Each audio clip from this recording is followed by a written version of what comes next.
Welcome to Pridnestrovye, or as Moldovans call this place, Transnistria.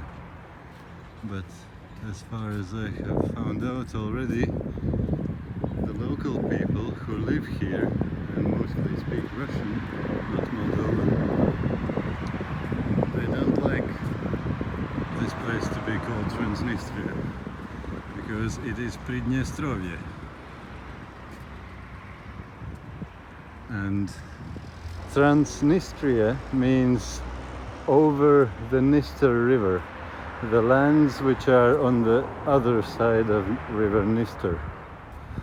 In Russian this river is called Dniester, and Pridnestrovye means at the Dniester river, the places which are at, not behind, on the other side. And it's in Russian, Pridnestrovye.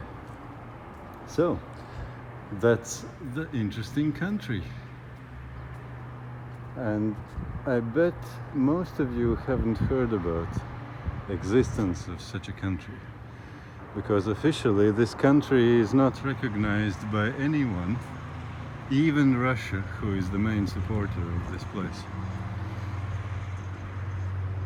Except that this country is recognized only by similar countries, breakaway countries like themselves. As far as I know, there are three of them. Abkhazia and Southern Ossetia, which broke away from Georgia. And the third one, which is in Russian, it's called Nagorny Karabakh, as far as I know. But in English-speaking sources, officially I have heard only the name Artsakh. So that's the place which is in difficult situation between Armenia and Azerbaijan. Armenians are living there. It is kind of in the middle of Azerbaijan, and it is kind of separate, kind of under Armenia and so on. I don't even know details to describe it properly to you. But this is Pridnestrovye, one of those countries who recognize each other, but nobody else recognizes them. You see the trolley buses. What do you think? In which years was it made? 60s? 70s? I don't know. And there, on the other side of that arc, there were two flags. One of them was Pridnestrovian flag. As far as I understand, this one is the Pridnestrovian flag. I hope I'm not wrong. Shouldn't.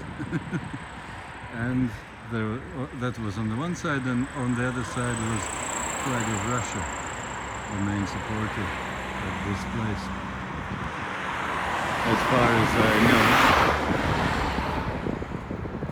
It will be a very interesting country and very interesting experience, I feel already. It is illegal to take pictures or film train stations and objects like that. Their police is still called militia instead of policia. They still have old tractors and lorries from the Soviet times, which I remember from my childhood, which when going uphill, they leave a black cloud of smoke, so you know it's diesel. And many other interesting things. And ATM machines don't work in this country, or they don't have them even, I don't know. At least my hostel was writing in advance to me to inform that the ATM machines are not there, or not working, I don't remember. So that I need cash.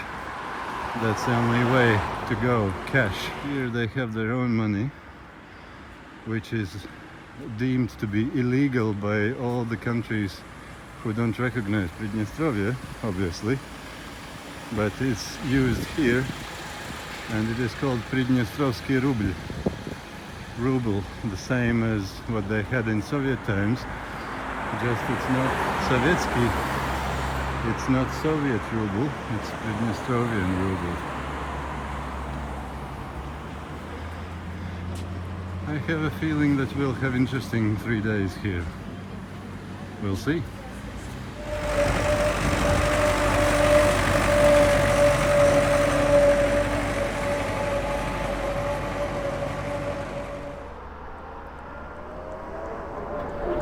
This is an interesting situation. The new and old together.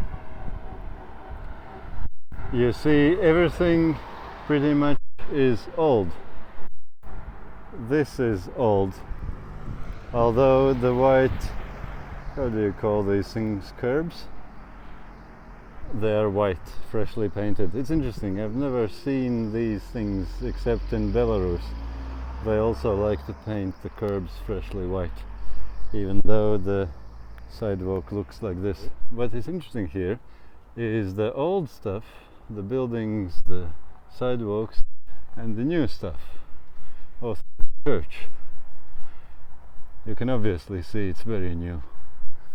And of course it can't be old, because the Soviet Union churches were, how to put it politely, strongly discouraged. Well, pastors sent into gulags to die, and churches turned into depositories for mineral manure or stuff like that. But after the collapse of Soviet Union, now in Russia, Orthodox Church become the main official national kind of state church, and they are building new churches in all the areas which were built during Soviet times, which had no churches in them, never had. And I guess it is the same story here. Shall we go inside and see?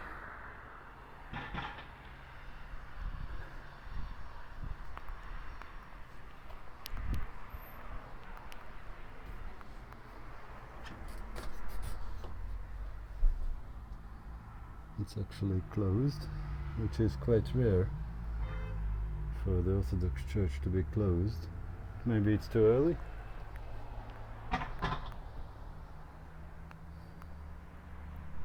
Here in Pridnestrovye, all the signs are only in Russian. Not in Moldovan, not in both languages, only Russian. One thing Pridnestrovye is very popular with, or famous I should say probably, are derelict, abandoned sites. And here we can see attraction park, theme park. In Russian I think they are called Luna Park, Moon Park, how to translate it. And here you see Аттракционы не работают. Attractions are not working. It's locked, unfortunately, but you can see all the stuff which are just abandoned sitting there. And it might be interesting, if I had more time here, I probably would find out. I have read on the internet that there are few schools, factories, parks like these which are abandoned and which are interesting to visit, unusual, which you won't see anywhere else almost.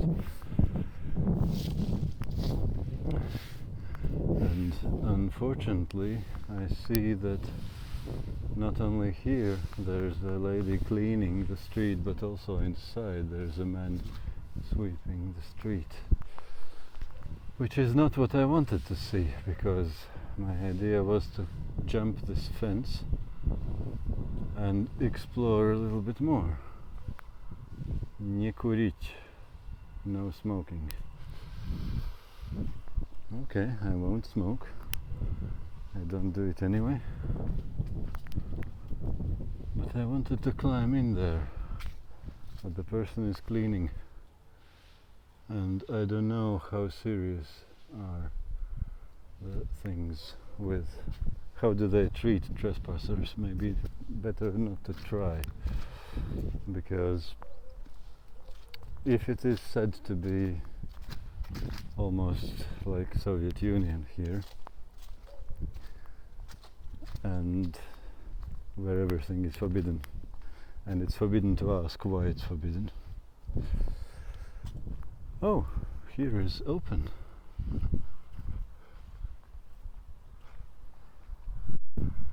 Well, if this place is open, I shouldn't be punished by going. Let's try them. What I want to say is that if... How do you like these things? Yeah, I wanted to say, if this place seems to be similar to Soviet Union during Soviet times, where everything is forbidden and you can be punished for anything and everything if you are not liked by somebody, in that case, and it might be partly true, probably not 100%, but I saw, for example, that it's forbidden to take pictures of train station, for example. In Western world, who can imagine something like that? Here it's reality still. And if it might be at least partly true, I wouldn't want to risk too much. No need to put yourself in danger with some authorities here.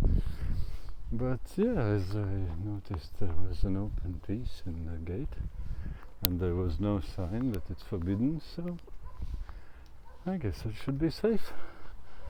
And the man, I think, saw me and didn't say anything, which is a good sign too. It's interesting, it's abandoned, but it's still being swept for the autumn leaves. Well, that's strange.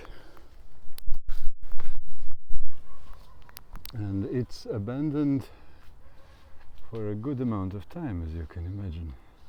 You see how rusty it is. It's not yesterday when it finished working.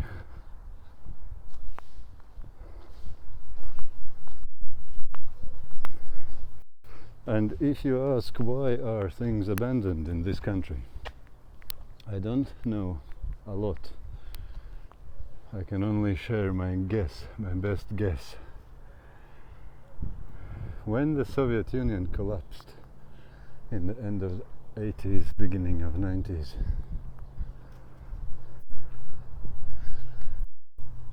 then it was a strange situation.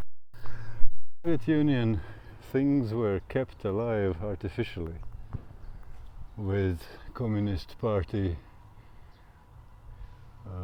how do you call it? Law? Not law. Decision. And things were kept alive, even though they were often against the law of nature. And when it finally was completely rotten from inside and collapsed completely into dust and untold misery, in that case, all the territory of the Soviet Union became a huge heap of misery and, as we called it in Russian, bardak. I don't know how to translate that word even in English. Unorderliness? It doesn't sound the same. But you can imagine. It was a complete disaster of every order. Everything went belly up. All the factories were closed and went bankrupt, and people were without work, and pensioners didn't receive their pensions. I remember when I was at school in Latvia, there were several months when there was no petrol in country, at least where I lived. There was diesel available, so tractors and trains were still going, but no petrol, so buses, which used petrol by that time, they were not going. Couldn't get to school with the bus and the mafia was ruling because there was no law, no rule of law, and all kind of everything went belly up basically when Soviet Union collapsed. But all the other places, more or less, they how do you say it? They get through this illness, and they turned to proper market economy, free markets, and it was crazy. 90s were difficult, and it was Wild West and mafia and everything else, but it came out on the other side civilized and developed, most countries. But here in Pridnestrovye, as far as I understand, and I'm not speaking down to them, it's just reality. As far as I understand, they still try to keep to the old ideals of Soviet Union, Lenin. They still have all the streets of Lenin Street and Marx Street and Engels Street and Kirov Street and Street of October Revolution, Street of Red Army, and so on. And they have these. When you saw the statue of Lenin in Chisinau, they had taken it away for people not to see it. Here, they still stand in the center of central square of the city, because they still kind of keep to that ideal, hold on to that ideal. And because of that, I understand, but that's my guess again, I don't know, I'm just guessing. I might find out more during these days. But because of that, I understand that they have hanged themselves in kind of a limbo situation. The Soviet Union is not functioning anymore, it's not there. And when it was there, it was already so rotten that it went belly up, not without a reason. But so that's on one hand. But on the other hand, they haven't fully embraced the free world laws and how do you say, culture, traditions, way of living, free market economy and so on. It kind of is probably free market, kind of free, I don't know, because there are private businesses here. I don't know who is controlling them and how that works. Probably it's better not to know. We'll sleep better at night. But yeah, they are in some kind of hanged up limbo situation, I think. And because of that, you still see these places. Well, this wasn't anything shocking. It was just rusty metal of Luna Park, or whatever you call it. But I know that there are schools and factories and other stuff which are more shocking, which are abandoned. So, as I said it already, it will be an interesting visit. If you want to see something which you haven't seen and you don't want to go very far from Europe, well, you want to see it in Europe, come to Pridnestrovye. I definitely recommend it this far. We'll see. I still have 3 days here. Maybe at the end I won't recommend it to you.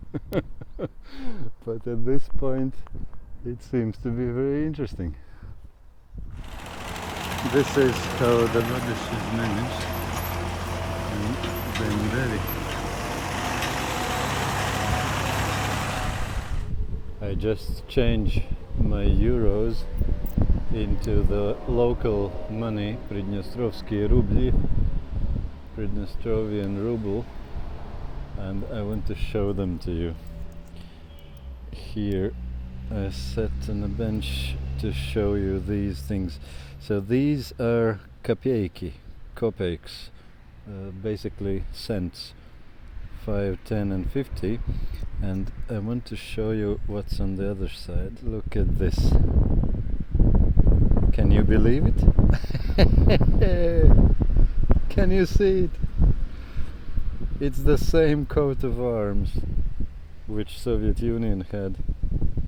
The only difference is it says Pridnestrovskaya Moldavskaya Respublika, Pridnestrovian Moldovan Republic. Wow. And here are their paper money. 10 rublей, 10 rubles. And have you seen many 25 money banknotes? And this is, I remember seeing 25 rubles in Soviet times, USSR 25 rubles, and I think, if I remember correctly, they were the same purple color, so here you have the same. This one is 50. Sorry, I don't have 3 hands. I would like to have one. So this is 1.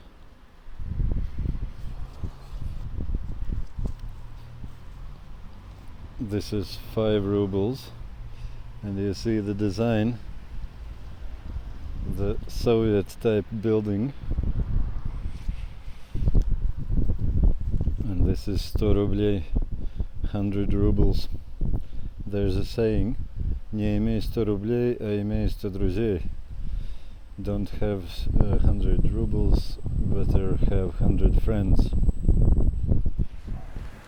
I'm sitting in a bus stop and I bought such a thing. I guess that most of you haven't seen anything like this. This says Ryazhenka. This is made from milk. It's something similar to kefir, but it's different. It's tasty, and it was very cheap as well. So, I'll enjoy some moment while thinking what to do next.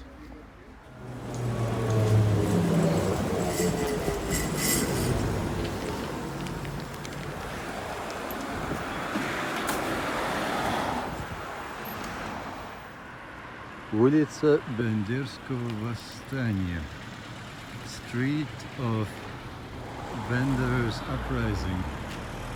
Uprising, is that the right translation? Like revolution. That's one street in Bendery.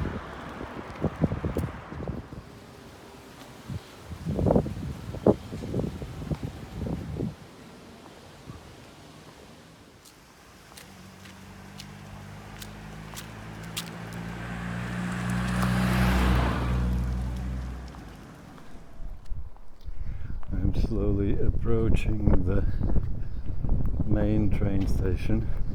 Well, main, it was main, Bendery 1, Bendery 1, Bendery 1.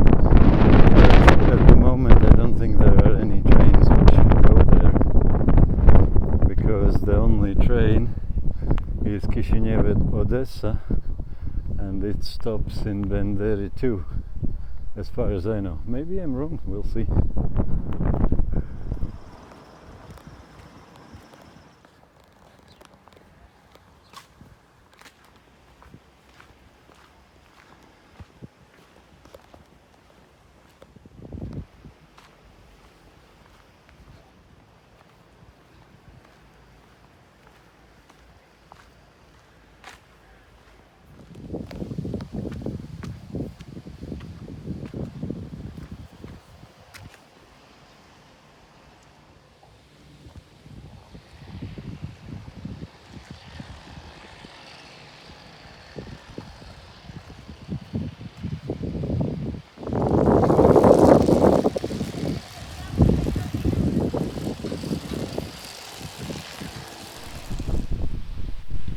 It's an interesting train near the main rail station.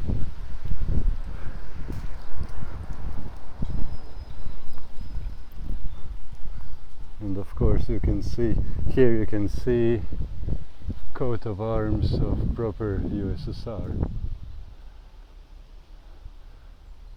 Quite similar to that one on the money of this place. And here it's written Советом власть вся, or вся власть Советом, perhaps. All power to Soviets.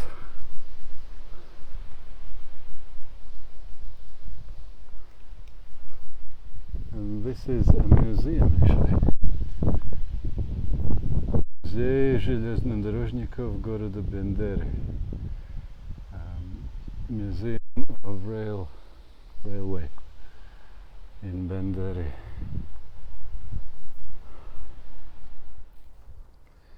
This is one of the quite central street in the town, and this is how it looked in Soviet times when the road works were done. And if you want to see it and experience in real life,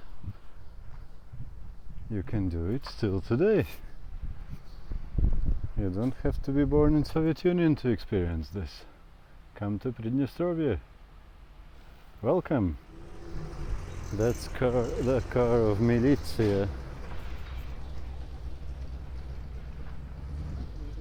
Police, probably, I should translate it. And I'm pretty sure that it was illegal to film them, but it looked like I might be getting away with it, and I did.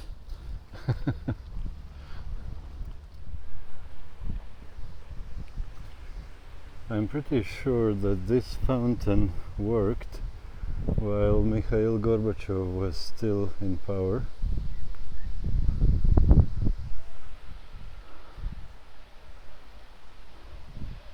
And look what is there. Just look at this.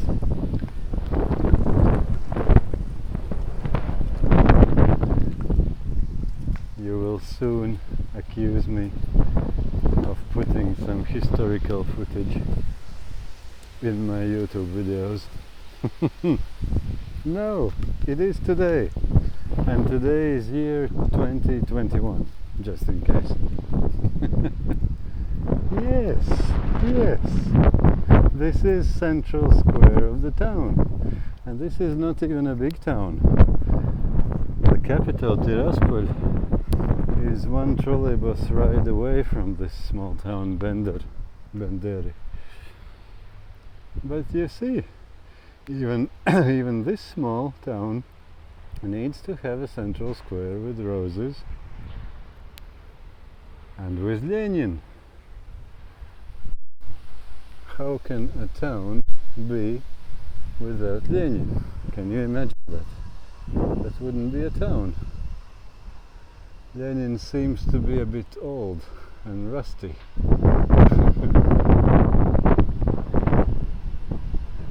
Grown with algae and with little bit, how to say, clothes which have quite a few holes in them, and his cheeks seem to have some holes as well.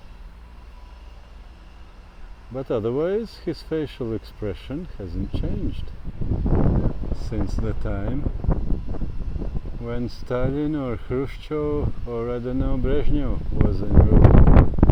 I don't know when did they put it up. And here you can see Kamaz. Lorry truck, how do you call it? Of my childhood. This is how lorries looked when I was a kid in Soviet Union. Well, this one was the new and cool one. It wasn't the most typical one. Most typical were Gaz and Zil.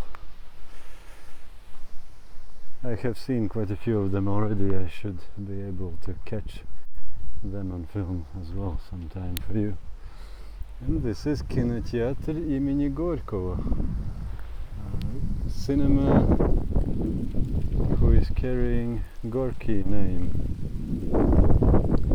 Interesting. It's still open. Карантин, вход только в маске. They have a quarantine. Entrance only with a mask.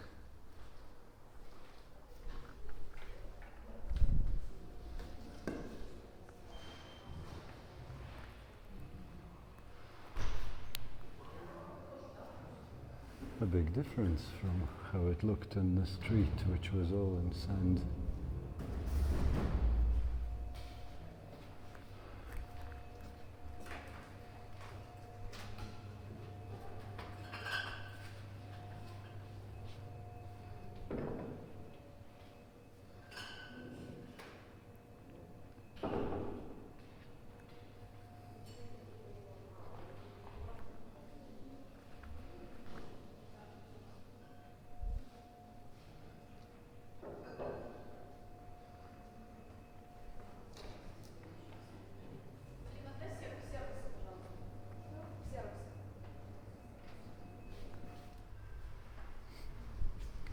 I didn't want to say that while I was there, but you noticed again the proof for the same truth that you don't need to look what's written, you need to look what the people are doing. It's written that it's a quarantine and the entrance is only with people with masks. Don't look on that. Look on the fact that even the workers don't wear masks. And I didn't too. And it was no problem. Why should it be?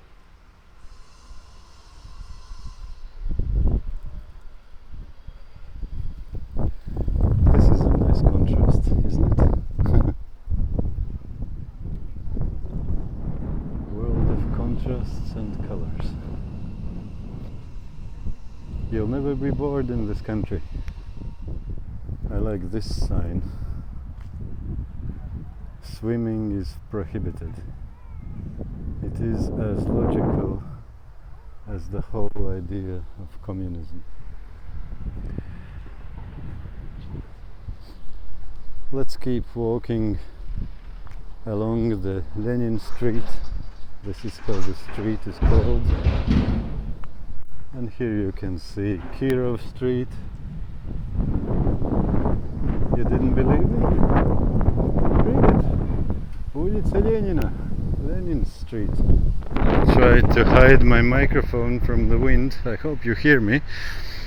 We can walk along the Lenin Street, along Dzerzhinsky Street, Kirov Street, Kalinin Street, towards the very big street ahead of us, which is called Street of Communism, and the further one is Street of Sovetskaya Street. All kinds of streets which every Soviet town or village had to have. Otherwise, how could you call it a proper Soviet town? You would walk and you wouldn't notice that it's a Soviet town. Now at least you know. And what's funny, on the junction of Lenin Street and Communism Street, you have a shop with big letters, Euro-Optica, Euro Optics. I think this kind of well characterizes this place. How it is split into two directions. On one hand it is communism, Lenin, and all those ideologies and ideals. On the other hand, it is looking towards Europe and the civilized world. And as far as I can see, there are very few people who want to, especially younger people, it's not about old people, very few young people who want to stay here. It sounds like everybody wants to leave somewhere. move somewhere else. Oh, that was a killer. I just got a few kilos of chestnuts falling on me, but luckily it was on my shoulder, not on my head. Okay, what I wanted to show you is the... no, on the map it was in Romanian, although here nobody uses Romanian. It wasn't exactly Communist Street, but, well, basically the same. Коммунистическая, communistic street, that would be probably more precise translation. So it sounds like every younger person wants to flee away from this place, either to Russia or to Europe, as they say. And you can see many advertisement notices on the poles which says that they invite you, they offer you a job in Europe. So this place is kind of split between two directions. Some people want to leave to Russia and some people want to leave to Europe. I don't know, I haven't talked with many of them yet, but it might be a bit difficult feeling to live in a place where nobody wants to live. Although the place doesn't look depressed, it's just funny. And by the way, it's I wanted to say also about the Europe. Here everybody, well, as far as I have seen, people say Europe meaning Western and Central Europe. And actually a lot of other Europeans do the same, even though Pridnestrovye would be a lot closer to geographical center of continent of Europe than France or probably even Germany would be, because Europe is big on the east side as well, towards the Ural Mountains in Russia. But we are used to say Europe meaning the developed Europe, the western and central part of the Europe. And yeah, that was a soldier, and I was a little bit worried if I can continue to film, but probably he thought I was just speaking with somebody on WhatsApp or something else. This is actually nice about using phone for filming and earphone microphone for recording. Otherwise you would hear only street noises. It looks like I'm on a video call with somebody, so they don't pay attention that I'm filming things that I shouldn't be filming, that are forbidden to be filmed, to put it more exactly. So now you can at least enjoy a little bit more both the things which are allowed to film and the things which are forbidden to film, which I am still filming. Well, we'll see how far I can go with this.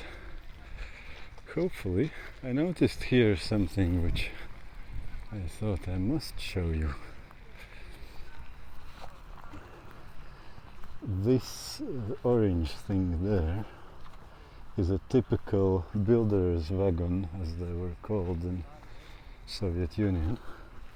This is what was used in every kind of road works and building, and this is what it's still used.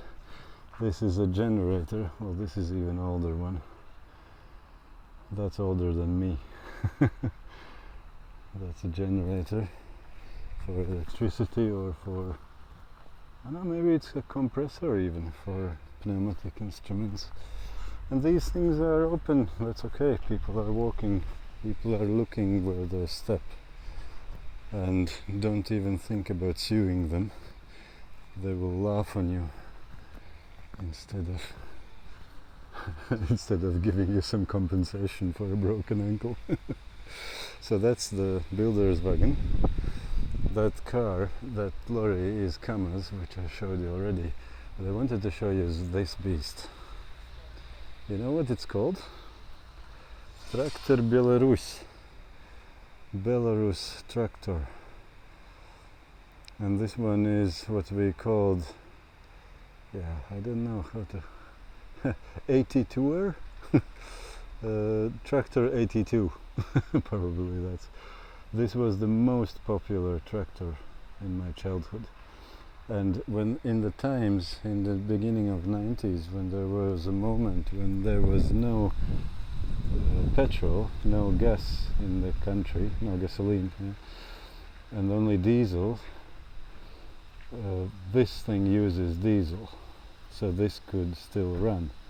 And we were transported to school with this thing, but it was, how do you call the thing? There was a trailer attached to that tractor, and that was a trailer which is used for one specific purpose: to transport pigs from farm to slaughterhouse. So we were transported to school by such tractor, exactly what I showed you, exactly such tractor, the same model, and the slaughterhouse pig trailer, where we were, all the school boys and girls, standing and going in the winter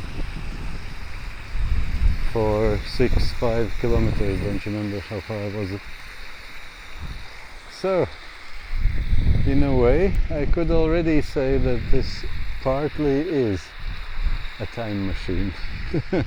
Country which brings you into past, to experience the past, in a way. It's not exactly the same, of course, but it's good that it's not exactly the same. I wouldn't want to go into exactly the same situation which we had in my childhood in Soviet Union. No, thank you. But this is fine. This is enjoyable. Okay, let's see what else we can find. Do you know what is this? It's a field kitchen. Yes, kitchen. Typically they use these things in army. You would be burning the wood there, firewood, and you have two vessels, how do you call it, like two pots, big pots you can see, where the food is being cooked. Typically they use these things in army, but not only, in all kinds of situations. I was once in a camp where we were all fed from this kind of thing, pretty much similar. And speaking about me not wanting to get back in that kind of Soviet and communist situation, how it was in my childhood, I remembered one funny situation. Maybe I can share it with you here. I was once studying in a course in Ireland together with mostly Irish people, and like it is always typically normally, people were whining about things and complaining about this and dissatisfied with that and like usual stuff. But I somehow didn't find all that so dissatisfying. Otherwise I wouldn't be there. And after a few weeks, one of the Irishmen, he had enough. And he suddenly said to me, "What kind of person are you? Why are you always so happy and satisfied with everything? How can you live like this?" And then I was thinking, I never thought about it before. Why? I never even noticed it. And then I was thinking, and then it dawned to me. Well, I was born in Soviet Union. I have been living under the rule of Communist Party in my childhood. I have seen all the bad stuff, and everything now is a pure enjoyment. Even those things which people find very annoying and terrible, for me it's still like the best things in the Soviet Union. And don't get me wrong, I'm not trying to say that I have seen the worst of the Soviet Union. No way. When I was born and when I was a kid, I was in the times of Perestroika, of Gorbachev, which was relatively high freedom level times. I was never in Stalin's gulags. I don't even know what it is. But even with that, everything else, and I have seen quite a lot of difficulties in my life compared to what I see around me. But everything else, all the difficulties in my life, is a pure enjoyment if compared to those days in Soviet Union. So, a bad start can be a good thing in life, because when you have been that low, anything that the life can throw at you is only better.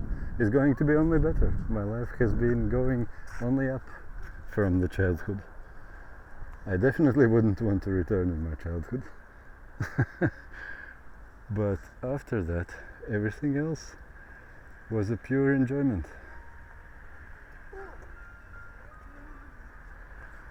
I was again trying to catch somebody whom I shouldn't be filming. Now, here, you see what's here? The flags, okay. And доска почета. Почетные граждане города Бендери. Honorable people of Bendery town. This was something which you could find in every Soviet town, city, even small village, even just a kolkhoz or sovkhoz, which is basically a Soviet farm, collective farm, that's probably the right term, and you could find these things. Yeah, it's better if you don't know about all the, how do you call it? I don't have a word in English for that. It's better if you don't know all the behind scenes things which happens. But on the front, it's very nice. Nice people, doing good job for the society, building the communistic society and achievements, bringing communism closer and closer each year, so that everybody will be happy. Now then, here you can see one of my childhood heroes, the lorry which is called ZIL, Завод имени Лихачева, ZIL.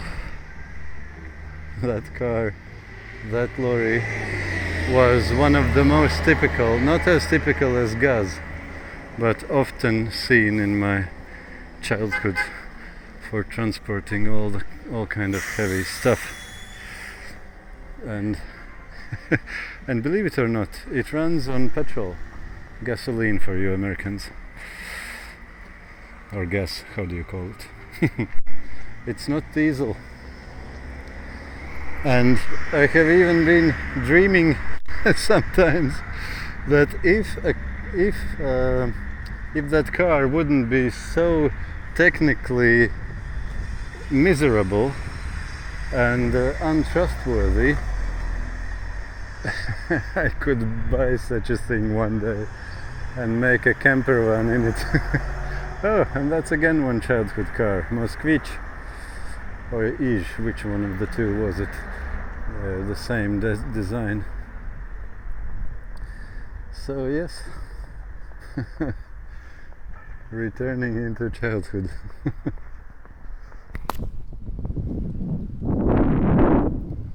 Here is another достопримечательность. How do you translate that one? Object of tourism, landmark, how do you call it? Something like that. And it is called Dom Kultury. That big building behind. And which means in English culture house, house of culture. The workers are having a break. By the way, I don't want to say anything bad about these people, I don't know. But Soviet worker is always having a break, if you didn't know it. Because Pavel Tkachenko. Because imagine how unmotivated you get in Soviet system.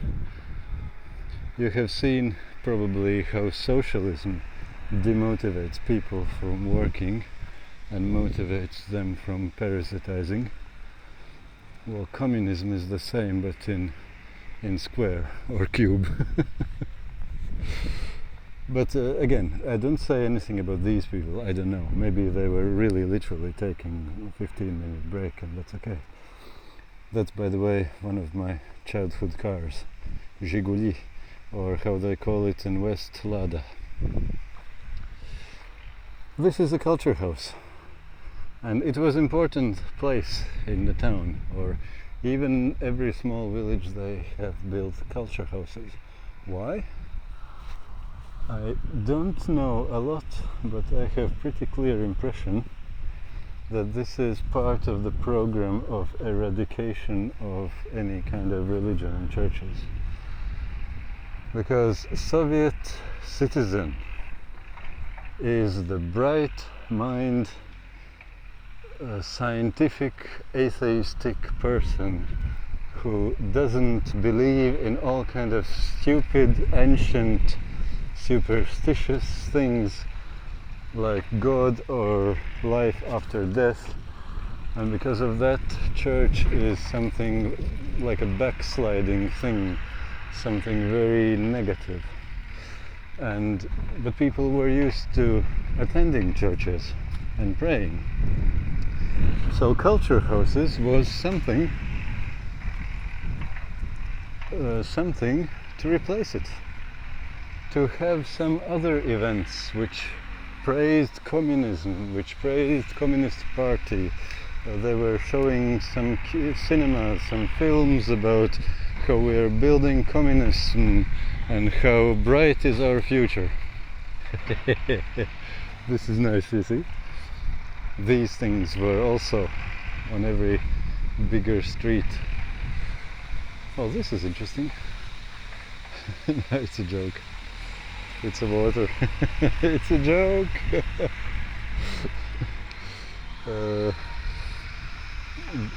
Often, well, yeah, it is probably just a water cistern, and this is now visible, but it feels like this. but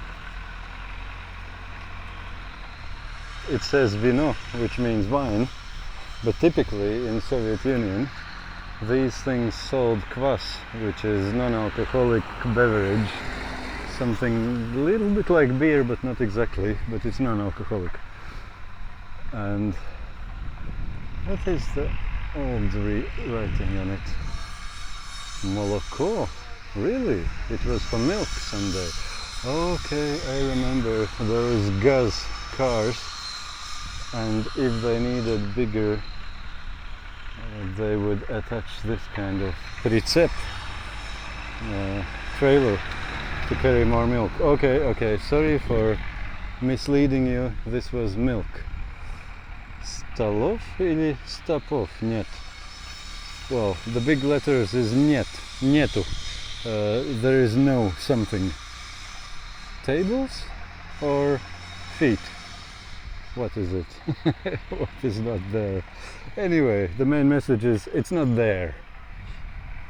Go away, it's not there. Nice. There, down there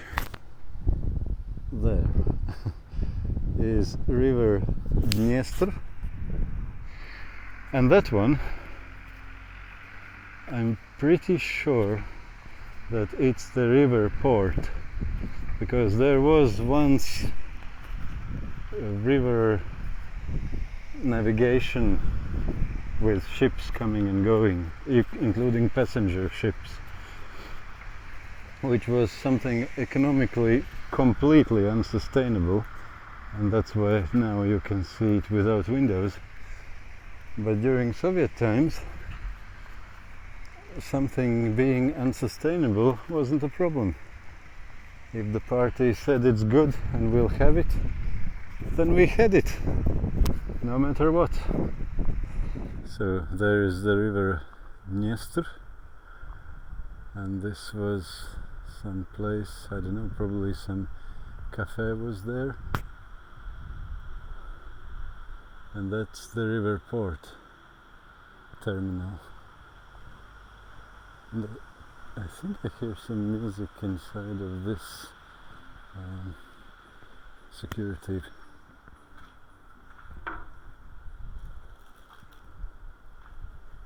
Yeah, they're cleaning this up somehow. No.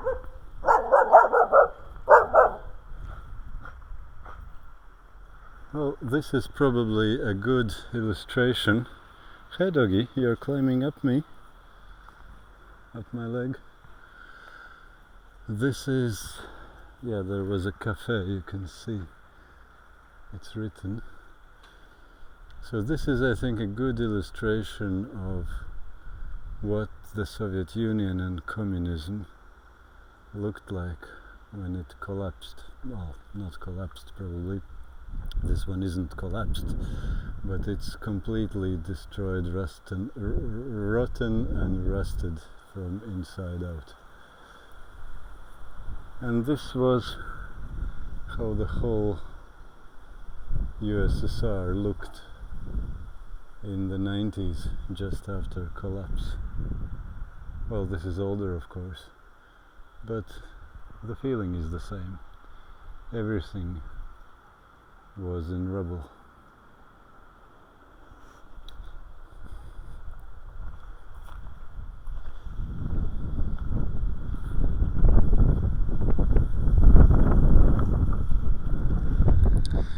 And there you can see the river. It looked very nice here, I guess, once.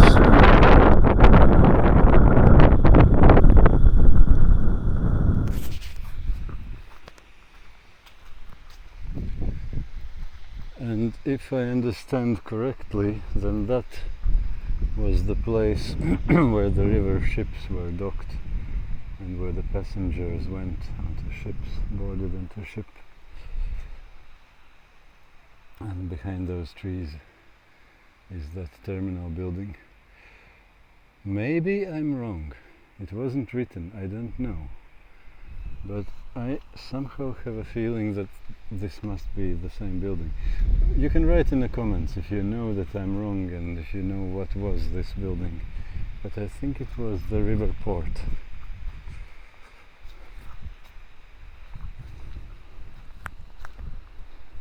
Nature is taking over this place.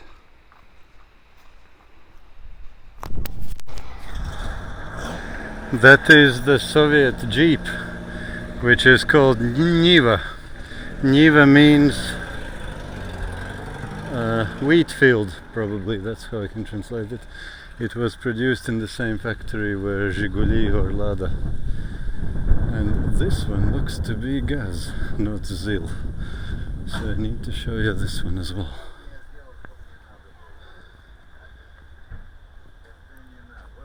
No, it is Zil.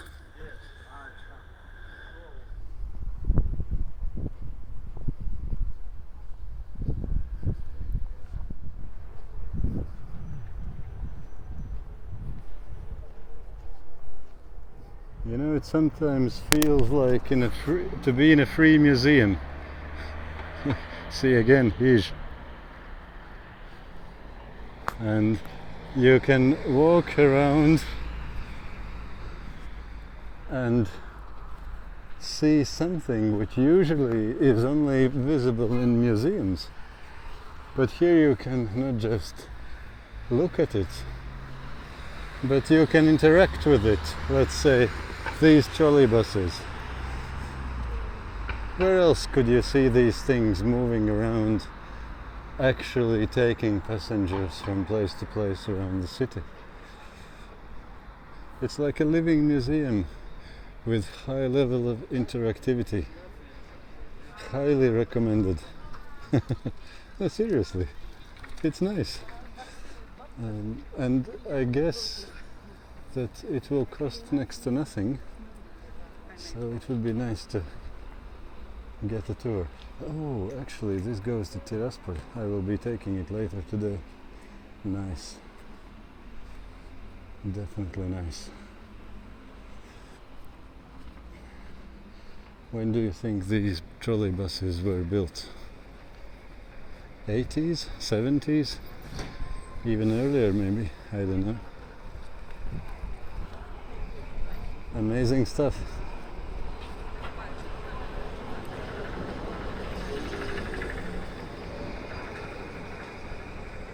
That's cool. That thing over the street seems to be the central market. Shall we go in and check it out?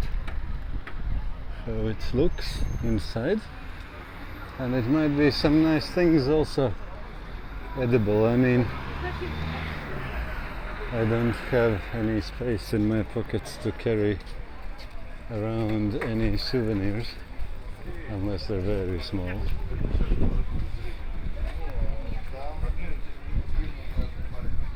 Apples cost 6 to 8 rubles, proper tools, and 6 rubles would be what? So 2 rubles would be 10 cents. So 30 cents per kilo would be apples. Not bad.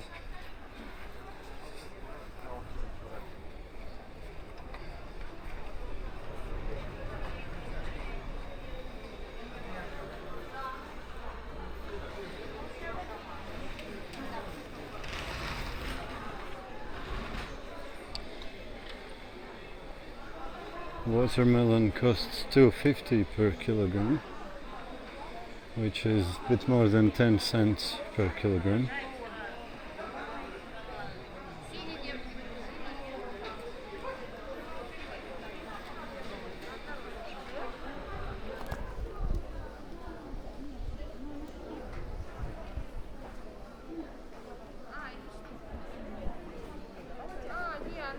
Plums for 6 rubles,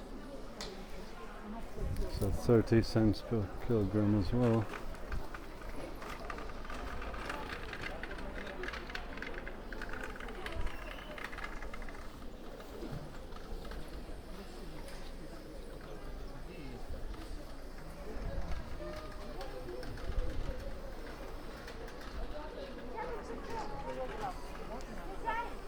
Nice, really nice. Let's find something edible and have some little meal, but not too big, because I heard that there is one stolovaya or cafe on the second floor, well, in English, first floor of the bus station, so we'll see, maybe we'll check out that one as well. But nevertheless, fruits are always good. Let's find where the prices are better and where there is something ripe and tasty looking.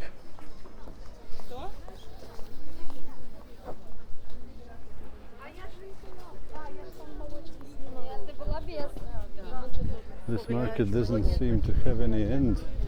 It goes on and on. And there's some beautiful stuff as well.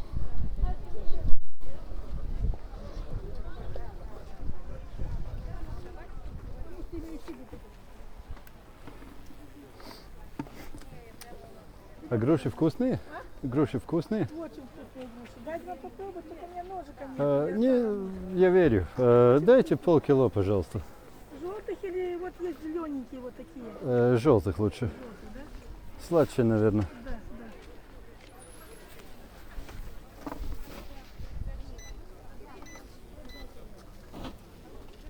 На 5 рублей. 5, хорошо. Угу. Спасибо, удачи вам. Well, I didn't know there is such a thing as Ural chainsaw still around, but this is a new one. We had a lot bigger and a lot more terrible, I guess, chainsaws in my childhood. I was working, felling trees with chainsaw which was called Druzhba, which means friendship. It's nice. Chainsaw which is called friendship. And I was felling trees in the forest with that kind of chainsaw. But that was, I probably shouldn't be telling it, because looking on that chainsaw it looked very civilized. The one which I had, you wouldn't recognize it's the same thing. It was crazy. Nice. We got some nice and ripe pears, and I'll find a place where to have a good snack.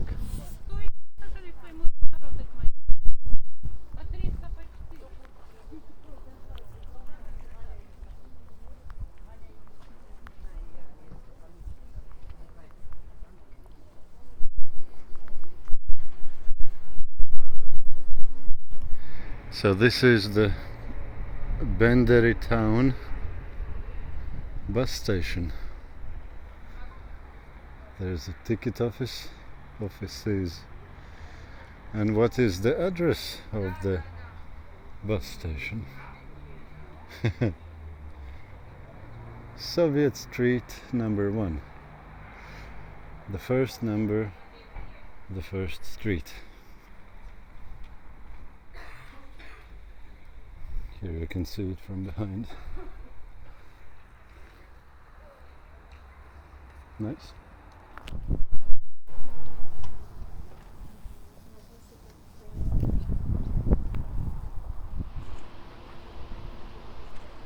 It looks like here is something similar to Stolovaya cafe.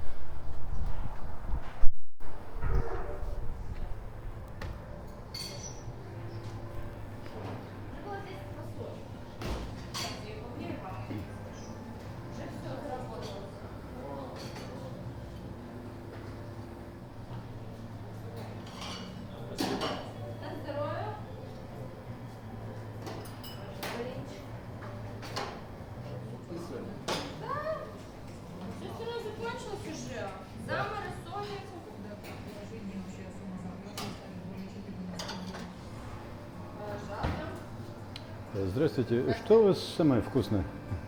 Все вкусно. Все вкусно. Печень. Печень? Да.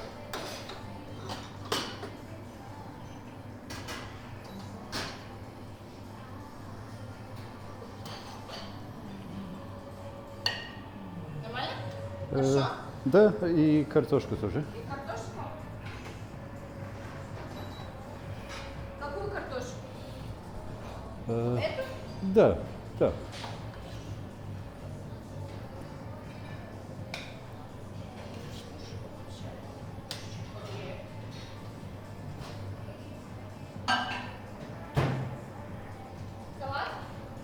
Да, тоже свеклу, пожалуйста.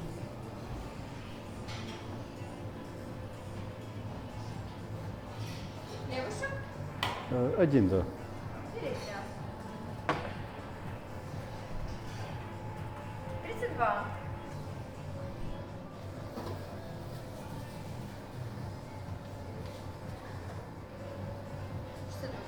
Спасибо.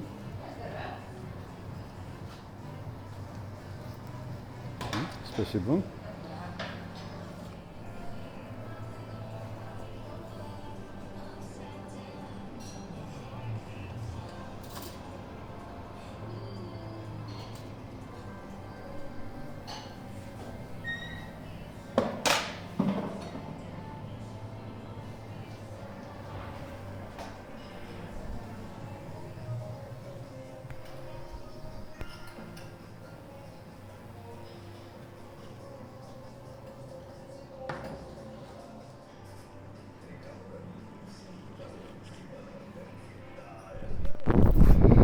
That was the cafe where I was in, and it was quite good. It wasn't as tasty as the one in Ukraine, but it was okay. And you saw all I got, and I paid €1.72 for that. Not bad at all.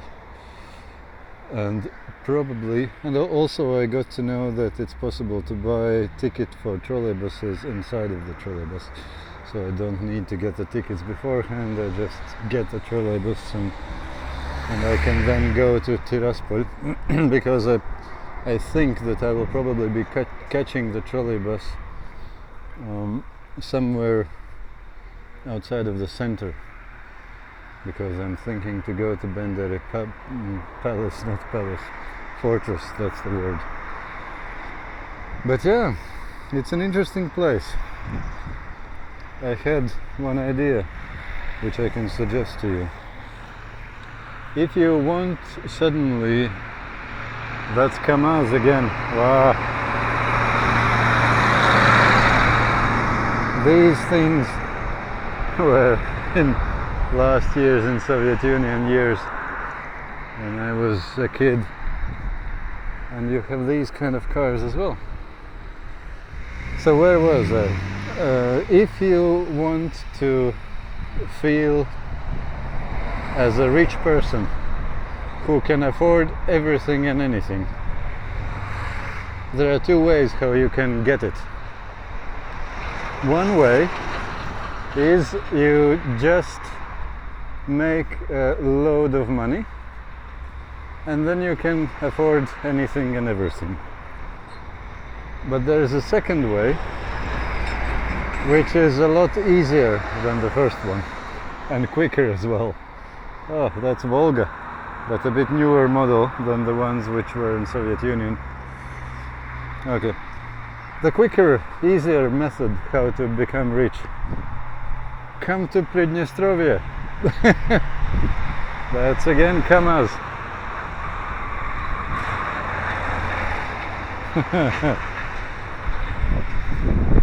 So come to Pridnestrovye and you will suddenly be rich. Even if you have €20 per day budget, you will suddenly feel like you can afford everything and anything.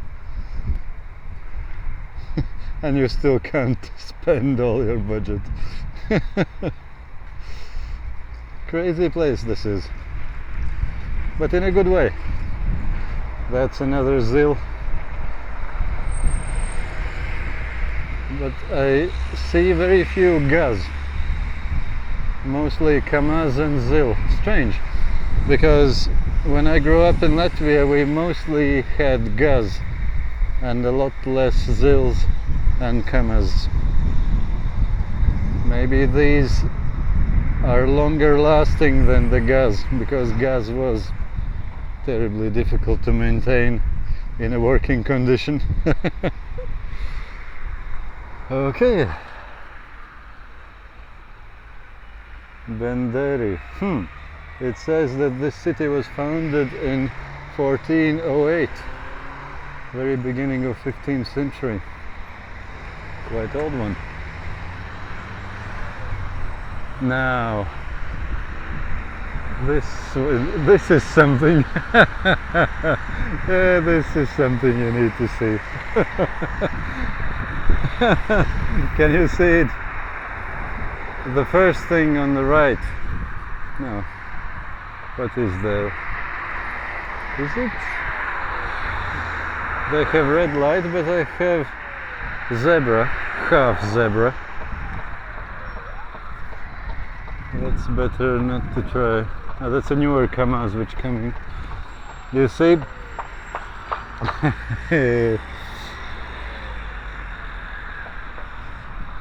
This first one is the coat of arms, pretty much exactly like Soviet Union, just there is RMN. Is it? RMN. Republic, no. RMN.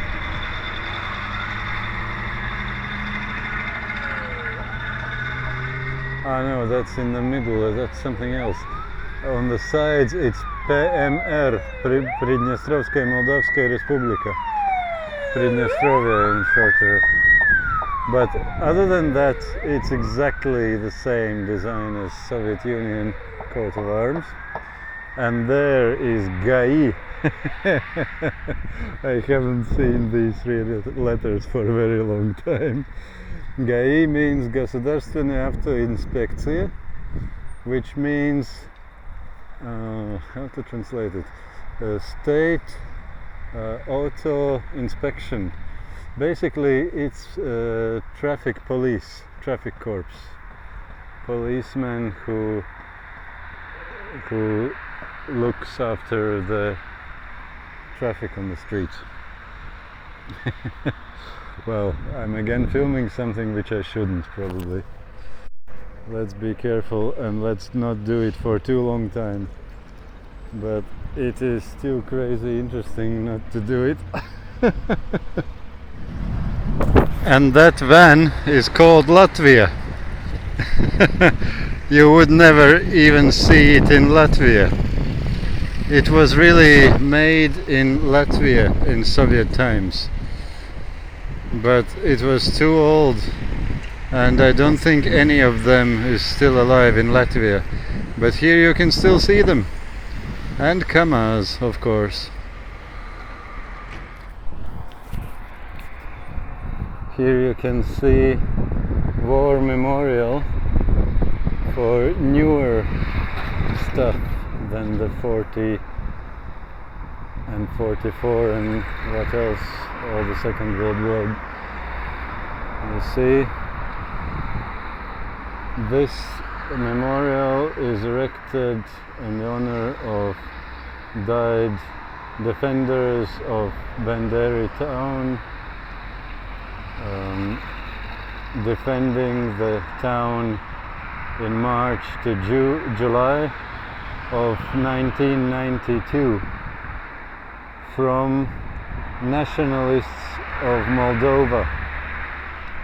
As far as I understand, what happened was that when Soviet Union was collapsing,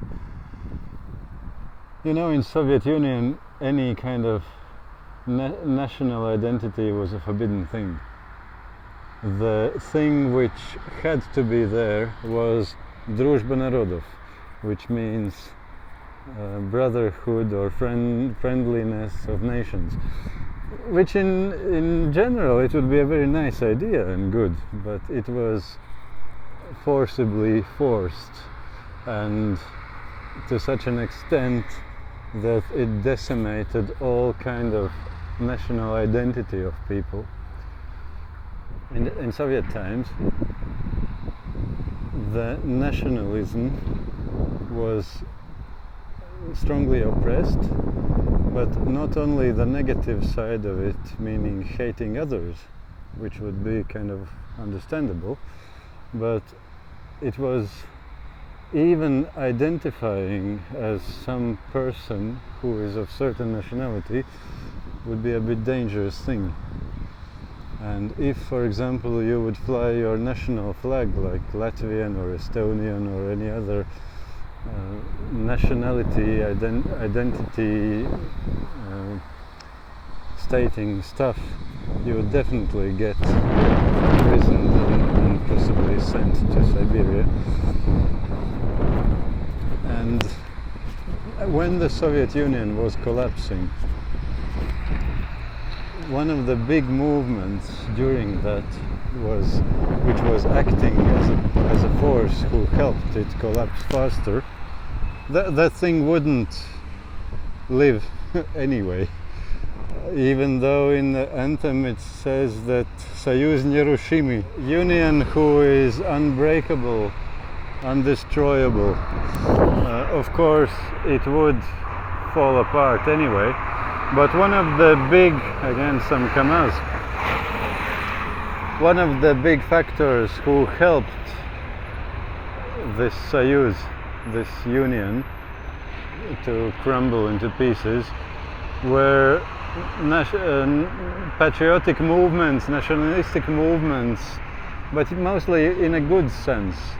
Movements who wanted to reinstate their national identities. Like Latvians wanted to talk Latvian again, and Moldovans wanted to talk Moldovan again, which was kind of, if not forbidden, but strongly discouraged. And in those times, when Moldovans started to get this movement going about Moldova speaking in Moldovan language and Moldovans having their own rights to have their own laws, these things were not warmly welcomed in this part of Moldova. Again a Kamaz, just as crazy, like a literal museum here. Okay, so in this part of Moldova, which was mostly Russian speaking, it was not warmly welcomed at all that Moldovans wanted to speak Moldovan, and Moldovan to be state language which is everywhere taught and used. So I understood that this was one of the big reasons why this split happened, that Pridnestrovye, this eastern part of Moldova, they said, no, we are not going with you on that course, and that's how the split started. Of course there were, like always, there were loads of bigger politics behind it and bigger countries involved, but who am I to talk about these things and judge about that? But yeah, this is a war memorial of those times, and you see this, I don't know how is it called in English, but this armored vehicle, how to call it, it is not the typical T-34, was it? The typical tank which is in all war memorials of Second World War. This is a newer one, a Russian type, Russian vehicle, probably supplied by Russia in that time, which was used to fight that war in 1992, how Pridnestrovye became a separate country, although not recognized by pretty much anybody. Okay, let's see if we can get to this fortress. Bendery, town of war glory, glory of the war.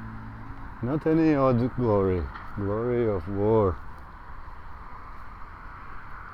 This is Bendery fortress, the entrance in it.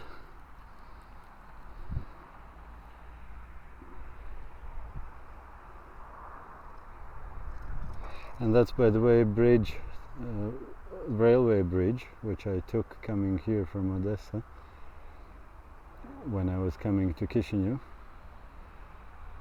and the road bridge towards Tiraspol.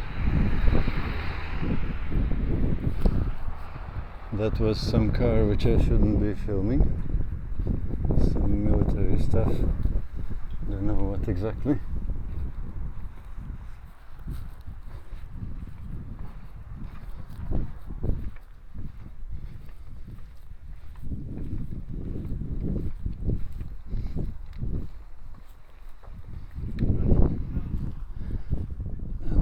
that in the distance, I think, is the fortress itself.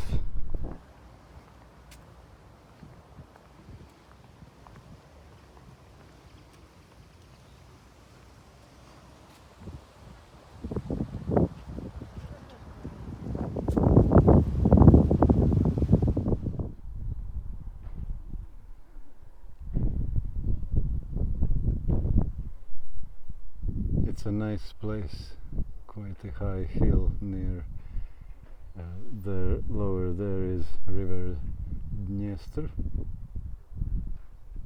No, sorry, I got wrong orientation. There is river Dniester. And there somebody is probably burning some tires. This looks quite Homo Sovieticus style as well. It's new, but it's already starting to break. But nevertheless, I think it's a nice place to see something.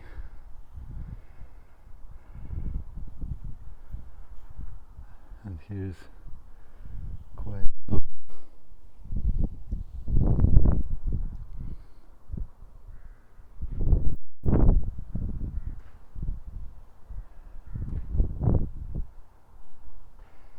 there should be visible, if I can walk without falling down. Yes, that's the river Dniester.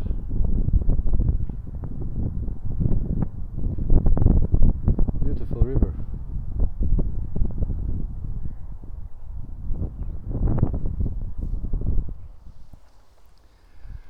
Do you want to see a new toilet building in the old style? So this is men and women. Yes, I checked. There is nobody in, so otherwise you wouldn't be filming. And that's the thing. And that's another thing. One thing. Why do you need to sit when you can squat? And why do you need any doors here?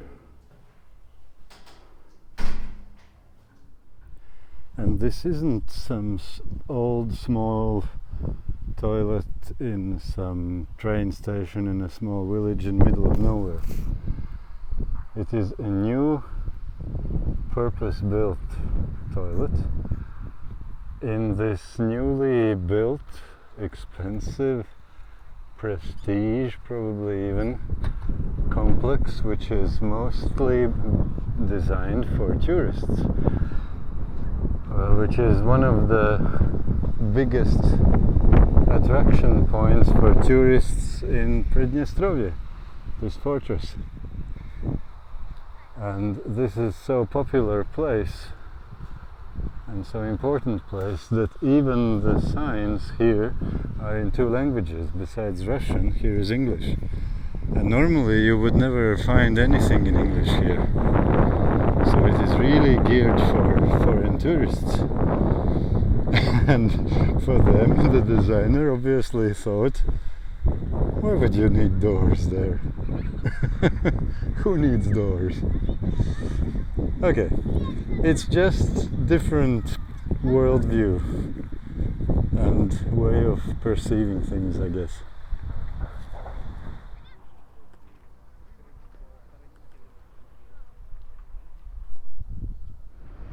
I found out from the local people that here is a stop for 19 and 19A trolleybuses which go to Tiraspol. Let's try to catch one. And also I found out that it's possible to buy tickets in the trolleybus from a conductor, so it should be easy.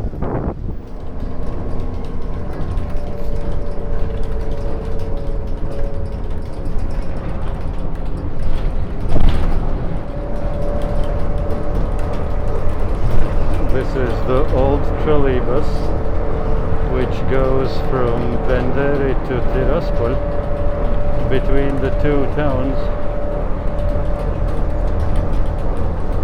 And it is quite an experience to use this trolley bus.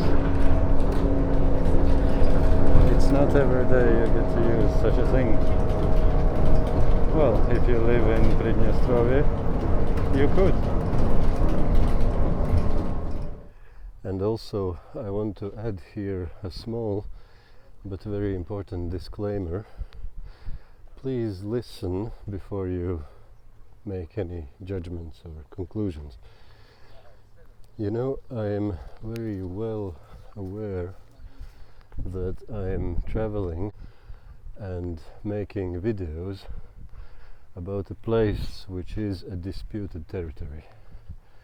And I know quite well that wherever there is a dispute, there are always at least two parties, two sides involved, with completely different and often opposite views. And where there is a conflict, it is often a lot of pain and tragedy involved as well. And the last thing which I wanted to do would be to make somebody's pain even worse. So when I'm talking about Pridnestrovye, I am mostly referring to Pridnestrovye as to a separate country. But of course I know quite well that many other people wouldn't see it as a separate country. But I'm doing it not because I would like to endorse one or another side's views. Absolutely not. I don't take sides here. I respect all the people from on both sides. Why I'm talking about Pridnestrovye as a separate country is purely technically as a traveler making videos for other travelers. It is technically, de facto, a country which is separately governed by its own government. They have their own money, banking system, they have their own police, they have their own laws, they have their own economy, they have their own border guards, and so on and so on. And because of that, as a traveler, I have to respect that. No matter if it's wrong or right, I don't judge these things. I just respect the status quo, what it is at the moment, and the situation that if I want to travel here and if I want to recommend this place for other people to travel to, they also will have to respect the place with its laws and border guards and so on. So because of that, I'm technically referring about Pridnestrovye as about a separate country, because de facto it is.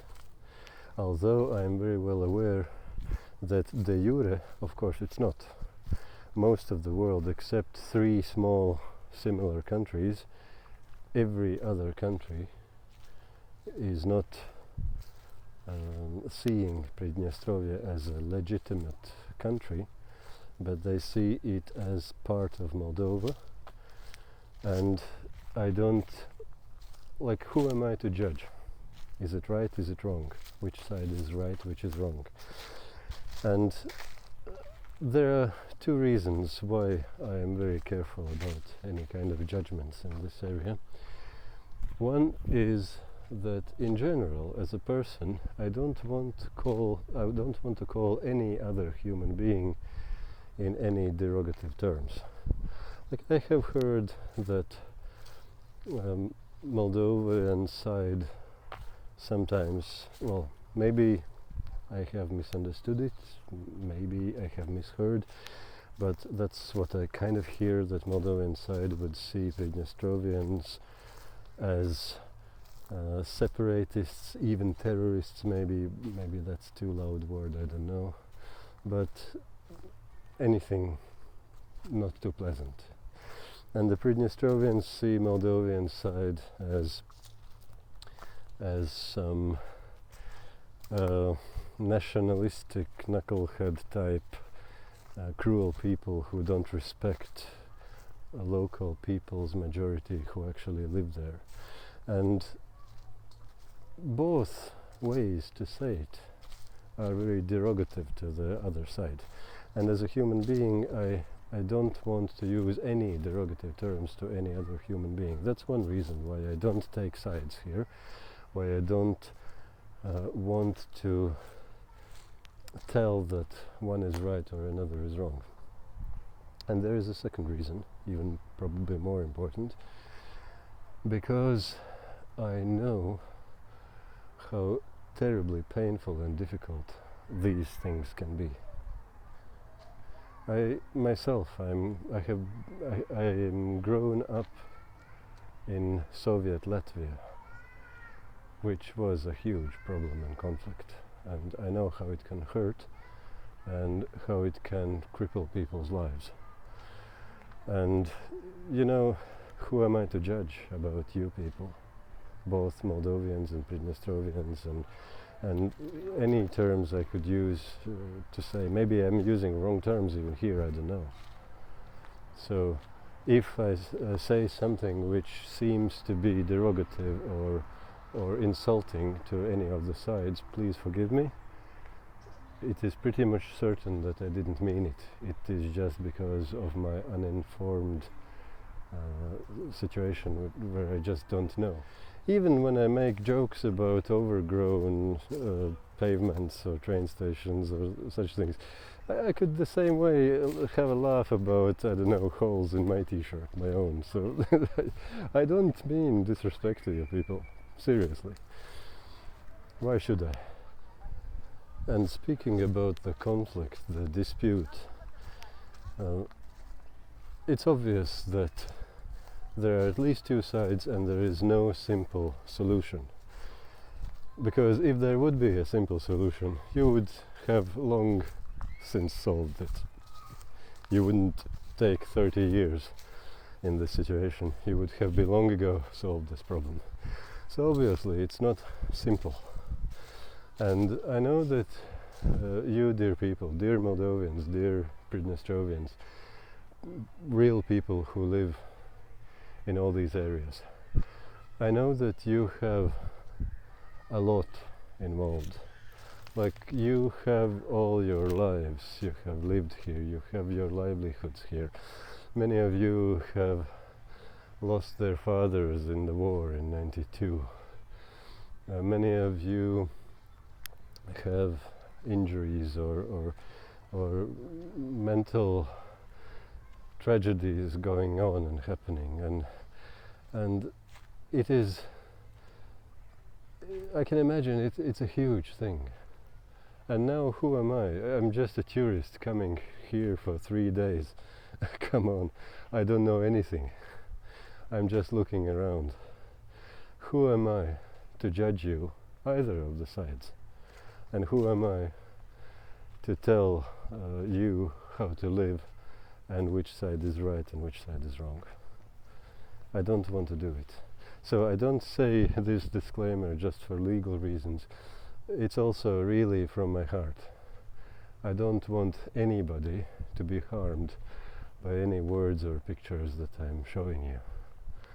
What I do want is that people see the place and enjoy the place and hopefully decide to visit the place, because I really enjoy the place, and I believe there are many other people who would enjoy both Chisinau and Tiraspol and all the other places. These are great places with great people and wonderful human beings living. So, all the best to you, and I hope, I took quite a good time to explain these things, but I hope I was able to make it clear and understandable that I'm not endorsing any of the sides. I'm not standing against anybody, and I'm not looking derogatively on any of the people involved. All the best, dear people. All the best to you, honestly.